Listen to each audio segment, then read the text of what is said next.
Hola, bienvenidos a un nuevo episodio del podcast Mexapón, en este espacio de mexicanos en Mexapón, donde entrevistamos y platicamos con los miembros de nuestra comunidad mexicana en Japón.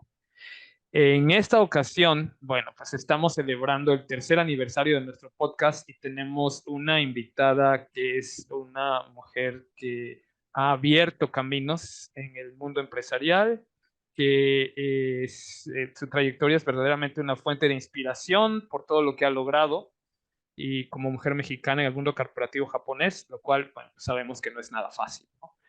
Entonces, muchas gracias a Mayra González, directora general de ventas globales de Nissan Motor Company a nivel mundial, por acompañarnos en esta celebración de los 3 años de nuestro podcast de Japón. Es un honor contar con tu presencia.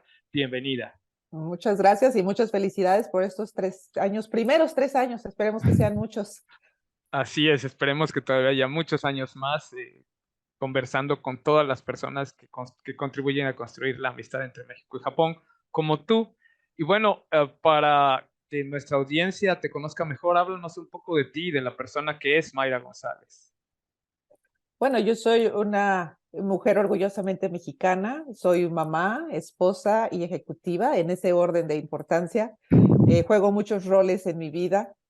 Soy apasionada de la vida, tengo la filosofía de nada es para siempre y hay que vivir un día a la vez, pero hay que vivirlo al máximo. Eh, Soy una persona que tiene muy pocos amigos, pero muy buenos amigos. Mm. Me gusta muchísimo platicar con la gente, con las nuevas generaciones. Soy una promotora muy activa en todos los temas de diversidad, de inclusión y de sobre todo demostrar al mundo que en México hay muchísimo talento, que solo hay que mostrarlo, encontrarlo Mm. y sobre todo promoverlo. Muy bien. Oye, ¿y cómo, qué te llevó a inclinarte por la mercadotecnia y las ventas para tu desarrollo profesional? ¿Cómo fue que entraste a la industria automotriz? Pues la verdad todo fue como que casualidad, porque yo estudié mercadotecnia porque yo quería ser representante médico. A mí me Ah. encantaban los hospitales y me encantaba eso de poder, ya sabes, ir con un doctor y hablar de algún medicamento y ahorita soy anti medicinas, ¿no? Yo busco ahora todo lo natural, todo lo holístico, lo alternativo, pero en ese momento te hablo hace 23 años, yo quería ser representante médico y pues no fui. Por eso estudié mercadotecnia. Esa fue la razón que Mm. me llevó. Cuando estaba yo estudiando mercadotecnia, me encantó la carrera. Me acuerdo que mi tema favorito, mi materia favorita eran canales de distribución.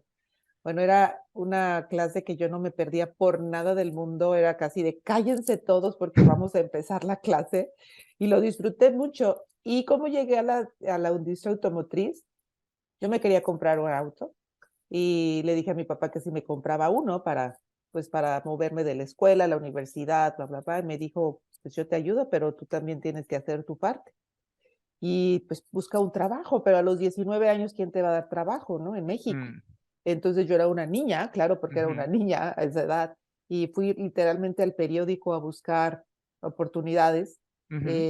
Pues yo dije, a ver, de recepcionista, algo me voy a encontrar. Y encontré asesor profesional en ventas que sonaba muy fancy.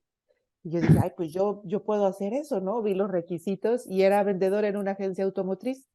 Y ahí empezó la historia. Yo llegué a ese lugar y descubrí que me gustaba todo ese mundo. No olvidemos que comprar un auto en México es como cumplir un sueño, ¿no? Es un sueño, sí. Es el segundo bien más Ujú. importante, Mm. porque el primero es la casa y para muchas personas nunca llega el primero, sino el segundo se vuelve el más importante de su vida. Entonces Ujú. yo me sentí como una hada madrina, ¿no?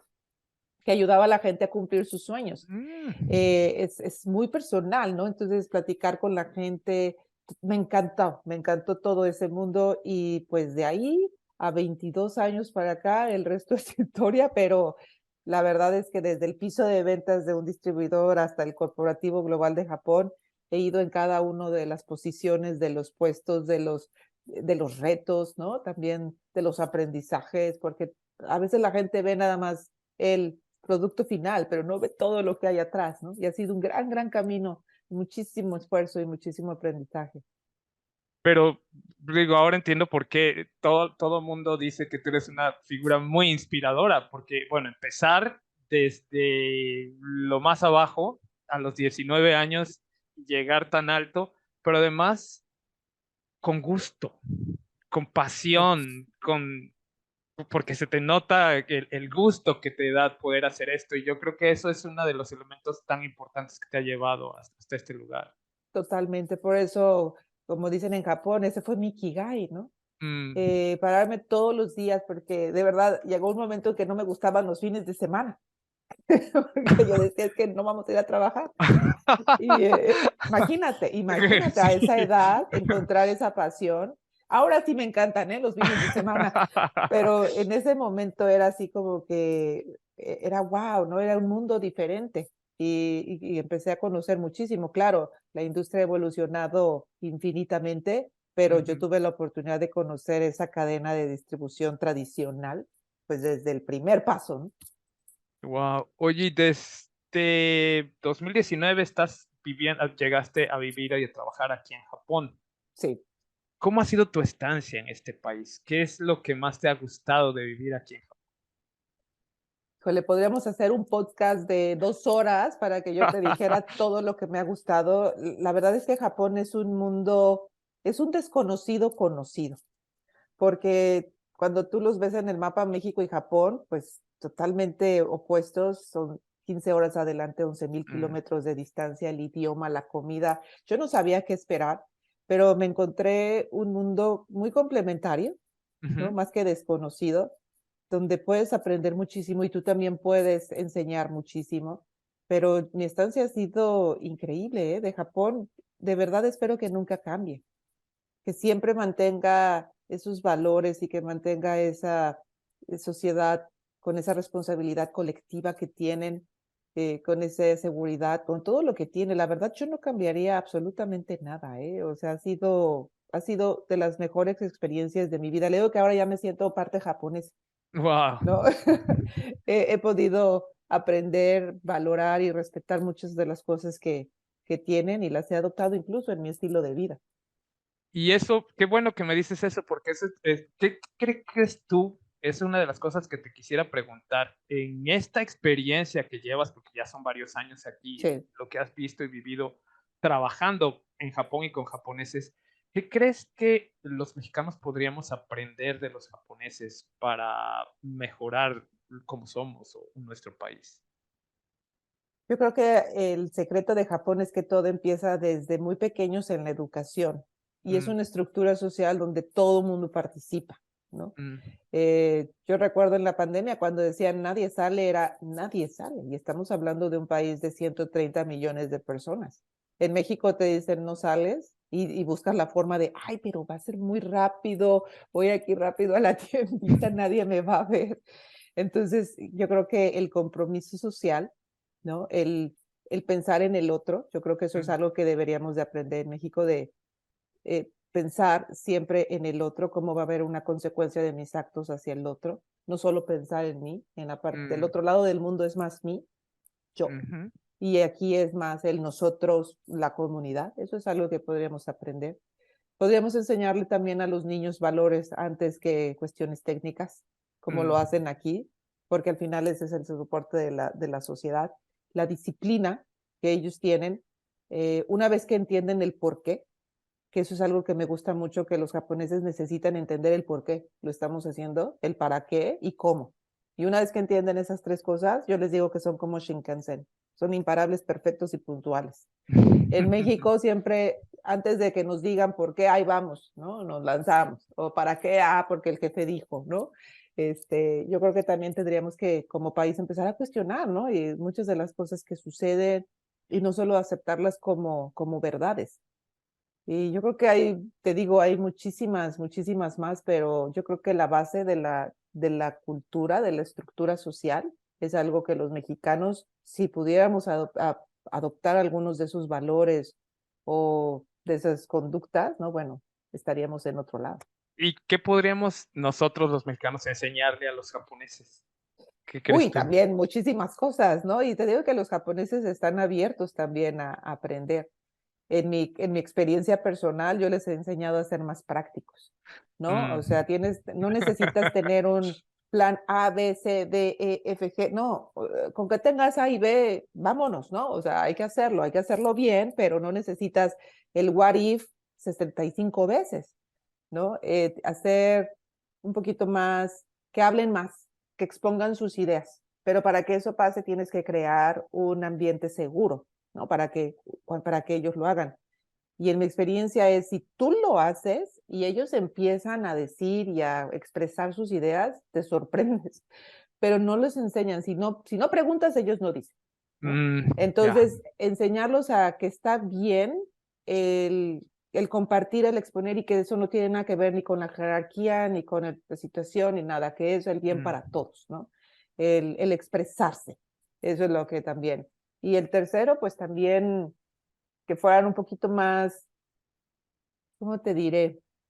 Más directos, porque la comunicación es como es muy Es muy adornada, indirecta, sí, muy es muy indirecta. adornada, muy indirecta, Mm, en diferentes capas, que ujú. cuando te dicen que no es sí, y cuando son súper educados es porque están súper enojados.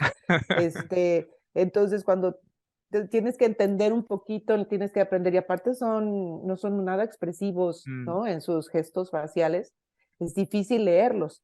Pero cuando logras como que entrar, y te lo digo porque me pasó a mí con mi equipo de trabajo, te encuentras personas increíbles, ideas increíbles y grandes amigos, pero cruzar esa parte cuesta, cuesta sí, un poco. y tienes mucha razón, porque sí es un poco el cruzar esa barrera intercultural, ¿no? Entre la diferencia de nuestra Y es cultura y la de normal, ellos. Sí, es totalmente exactamente normal. normal. Pero eso me lleva a otra cosa que quisiera preguntarte, porque tu carrera, pues como ya vimos, ha sido muy, muy exitosa, te ha llevado todos estos peldaños que has subido. Y en esa carrera, a lo largo de tu trayectoria, ¿cuáles dirías tú que han sido los mayores retos que has enfrentado? Y también cuáles las mayores satisfacciones.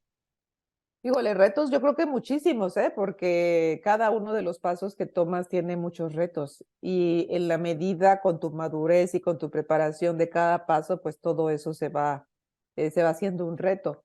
Si a eso le añades que te cambias de país, que cambias de cultura, Mm, que sacas a tu familia de todo lo que conocen, porque el reto no es tuyo, ¿eh? El reto es familiar. ujú, Porque el reto es tus hijos en la escuela, los esposos y las esposas en nuevas rutinas. Si no hablas el idioma, pues ese es otro nivel de complejidad. Entonces yo creo que hay muchos retos. Sin embargo, yo creo que de los más grandes es cuando yo estuve como presidente y director general en México, ujú, en Nissan. Eh, Tuvimos muchísimos retos en cuanto no teníamos el producto nuevo porque iba a tardar, venían los chinos, nuevos competidores, este, robándose al talento, ¿no? Muchísimas cosas, pero pudimos establecer el récord de ventas de la industria automotriz, ¿eh? O yo creo que eso nunca se va a repetir.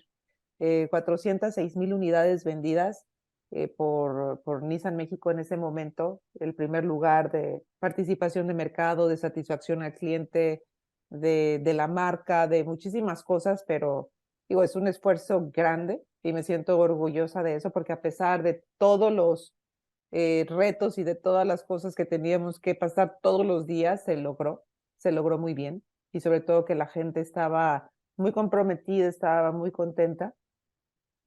Otro de los retos es, pues, venir aquí a Japón, ¿no? mm. Con un equipo multicultural, porque a mí me encanta la diversidad, pero la diversidad puede ser muy compleja, porque cuando Sí, se ponen claro. de acuerdo, la diversidad no es poner a un montón de gente con diferentes nacionalidades o backgrounds en un cuarto, es generar ideas y utilizar esas ideas. Eso es diversidad. Pero cuando no se entienden y cuando no se comunican, la diversidad es un desastre, ¿no? Ujú, Entonces, conocer a cada una de las personas, sus motivaciones, quiénes son, no solo qué hacen, pues empezar a buscar esa, ya sabes, es como un groupie, ¿no? Que empiezas mm, ahí a moverlo de que, bueno, tú para acá, tú para allá, ahora ya entiendo, y vas creando al equipo hasta que haces un equipo homogéneo, pero cada uno respetando su personalidad. Por eso es como el cubito, ¿no? Todo bien, pero cada uno tiene su color. ujú.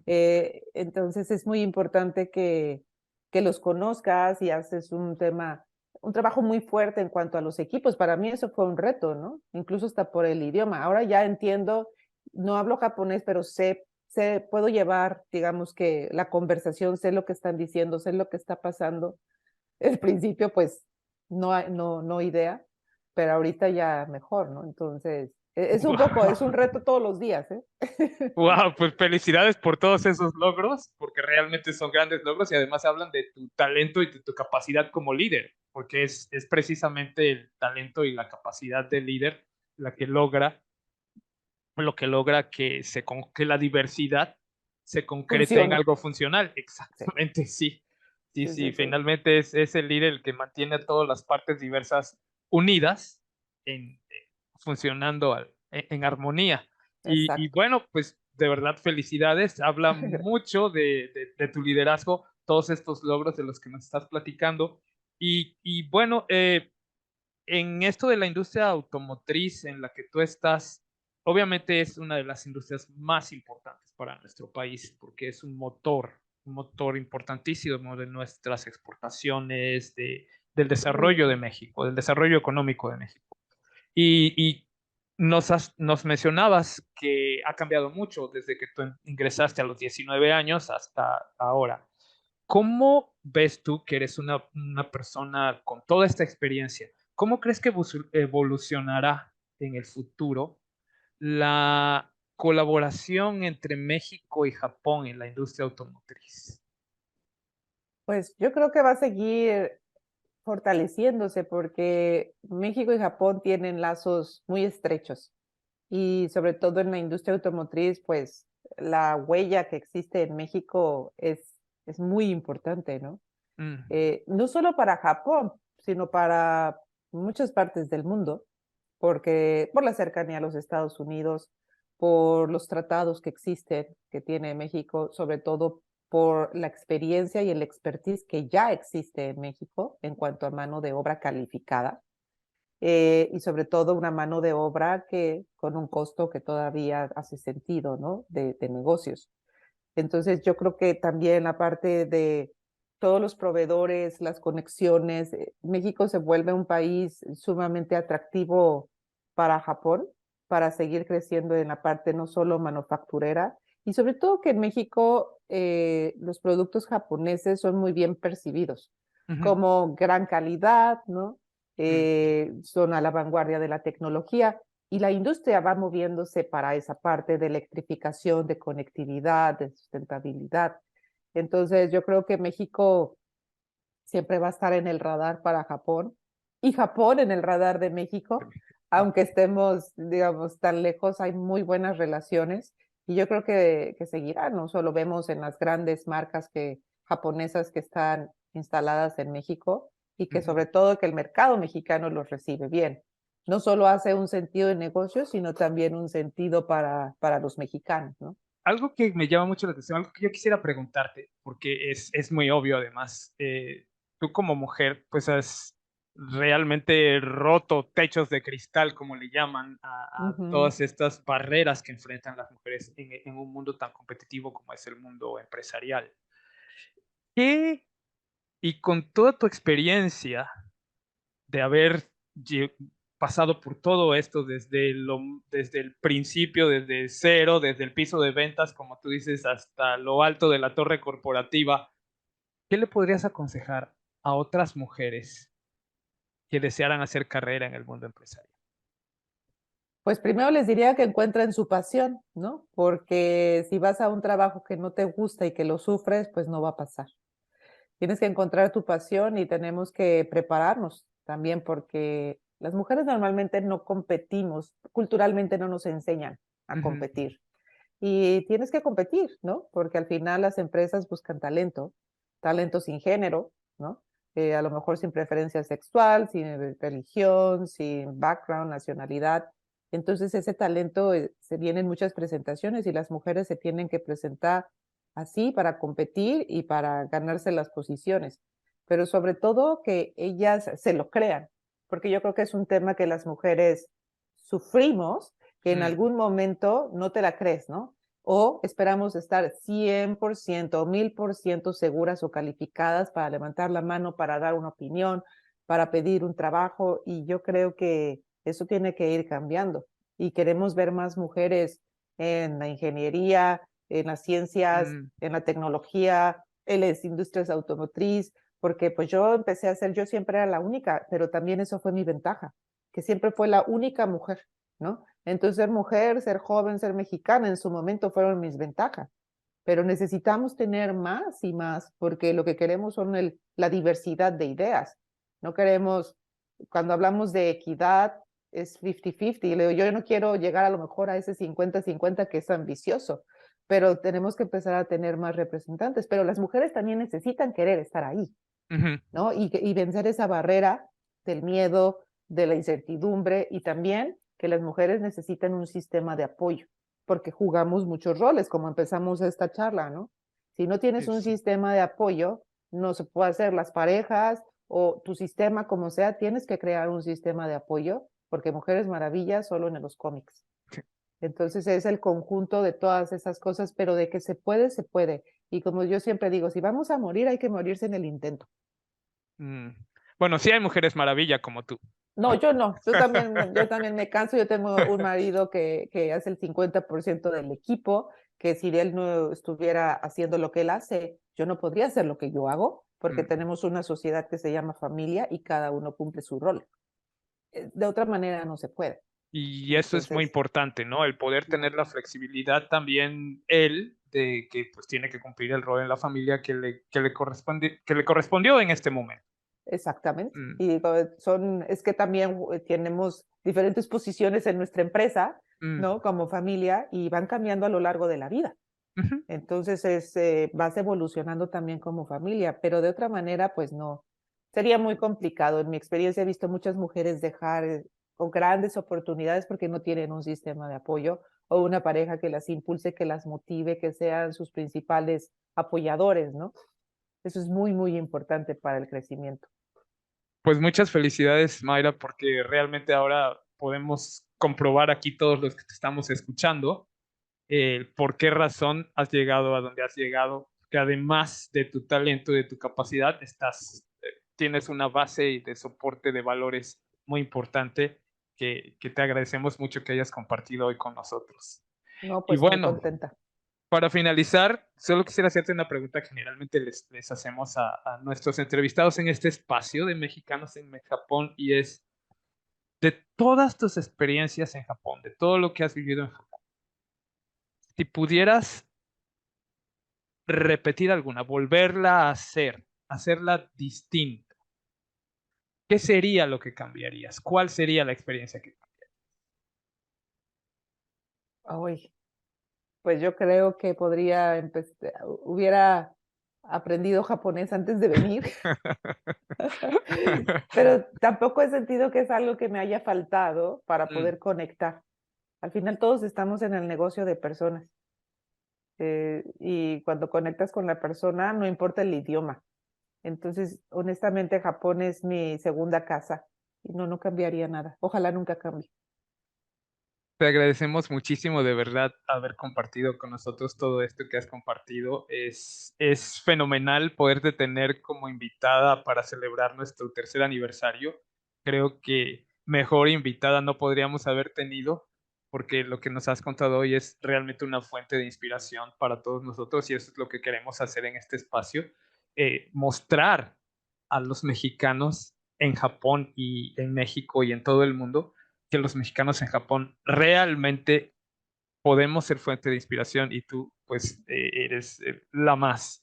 Entonces, Gracias. muchísimas gracias por esta charla. De verdad, gracias también a toda nuestra audiencia que nos ha acompañado en estos 3 años ya del podcast, que se dicen fácil, pero pues han sido un camino de ahí de estar picando piedra también y Sí. que nos ha dejado muchas enseñanzas, nos ha dejado conocer a grandes personas y hoy pues tenemos un gran ejemplo. Gracias Mayra, de verdad, gracias a todas las personas que nos siguen, por favor continúen viendo nuestros podcasts, dándonos like en YouTube, en Spotify y para que esto llegue a más y más personas interesadas en la amistad entre México y Japón. Y bueno, pues ahora sí que hasta pronto y Muchas sayonara. gracias.